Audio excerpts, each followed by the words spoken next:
तो मैं अपने लाइफ के अप एंड डाउन से भरे चैप्टर के ख़त्म होने के बाद अपनी लाइफ की नई शुरुआत के लिए विस्परिंग हॉलों में शिफ्ट होने का फैसला करता हूँ। सिटी का अट्रैक्शन और पीसफुल एनवायरनमेंट एग्जैक्टली वही था जो कि मुझे चाहिए था।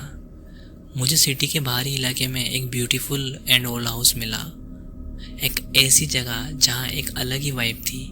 लेकिन मुझे ये बिल्कुल भी नहीं पता था कि ये घर जितना ब्यूटीफुल है उससे कई ज़्यादा मिस्टीरियस भी है।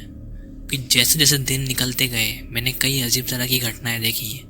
दरवाजे अपने आप क्रैक होने लगे और हवाओं में बर्फीली ठंडक आ गई जिसका वेदर से कोई लेना देना नहीं था।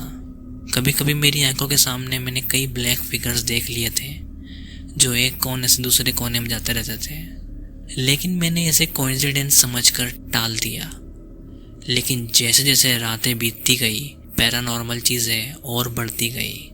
घर में एक अजीब सी फुसफुसाहट हो रही थी जो कि घर की दीवारों से आ रही थी, ऐसा लग रहा था। एक रात डर और बेचैनी की वजह से मैंने आवाज़ की जांच करने का डिसीजन किया। टॉर्च लेकर मैं घर के बेसमेंट में गया। धीरे धीरे आवाज़ तेज़ होती गई और मेरी धड़कन भी।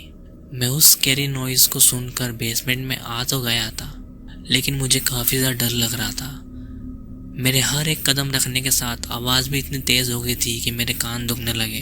मैंने बेसमेंट में देखा कि एक पुरानी टेबल पर एक कैंडल जल रही थी, जो कि पॉसिबल कैसे था। मतलब इतने दिनों से यहाँ पर एक कैंडल जल रही है, वो भी बिना किसी के एग्जिस्टेंस के।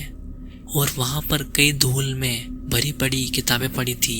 जैसे ही मैंने उस किताब को उठाया एंड उसे खोला मेरे हाथ कांपने लगे, क्योंकि उस किताब में ब्लैक मैजिक के एविडेंस एंड हॉरिफाइंग सेंटेंस लिखे थे जो कि दूसरी दुनिया के एविल्स को इस वर्ल्ड में बुलाने के लिए थे।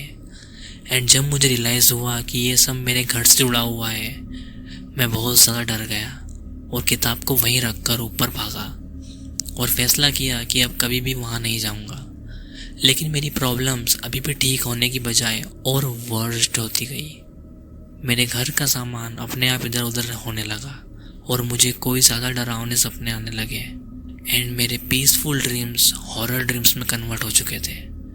मैंने अपनी घर की हिस्ट्री जानने के लिए कई जगह रिसर्च करी एंड रिसर्च करने के बाद मुझे पता चला कि मेरे घर में एक जादू टोना करने वाली रहा करती थी जिसे गवर्नमेंट के द्वारा मौत की सज़ा सुना दी गई थी एंड उसकी सोल एंगर और सैडनेस से भरी हुई थी।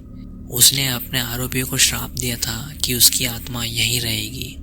तो मैंने उसे इस श्राप से मुक्ति दिलाने के लिए उन पुरानी बुक्स में से सारी नॉलेज गैदर करी एंड एक रिचुअल होती है जो कि वहीं पर करनी होती है जहाँ पर वो आत्मा रहती है। तो मैंने उस बेसमेंट में डरते डरते उस रात को रिचुअल की एंड मुझे एहसास हुआ कि वो फुसफुसाहट भी बंद हो चुकी थी एंड एट द एंड वो सोल इस दुनिया को छोड़कर जा चुकी थी।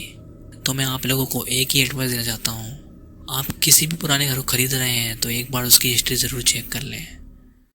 सो हे गाइस, अगर आपने मेरी वीडियो यहाँ तक देख ली है मतलब आपको वीडियो पसंद आई है ना, सो प्लीज़ चैनल को सब्सक्राइब करना एंड वीडियो को लाइक करना क्योंकि बहुत ज़्यादा ज़रूरत है इसकी। एंड कमेंट कर ज़रूर बताना कि आपको वीडियो कैसी लगी। और आवाज़ अगर आपको कम आई तो उसके लिए थोड़ा सॉरी कहना चाहूँगा मैं, बिकॉज ये वीडियो मैं रात में शूट कर रहा हूँ, मतलब वॉइस ओवर कर रहा हूँ, सो आवाज़ थोड़ी कम रखनी पड़ रही है। सो नई वीडियो आने तक स्टे ट्यून रहना। Thank you, bye bye, love you all.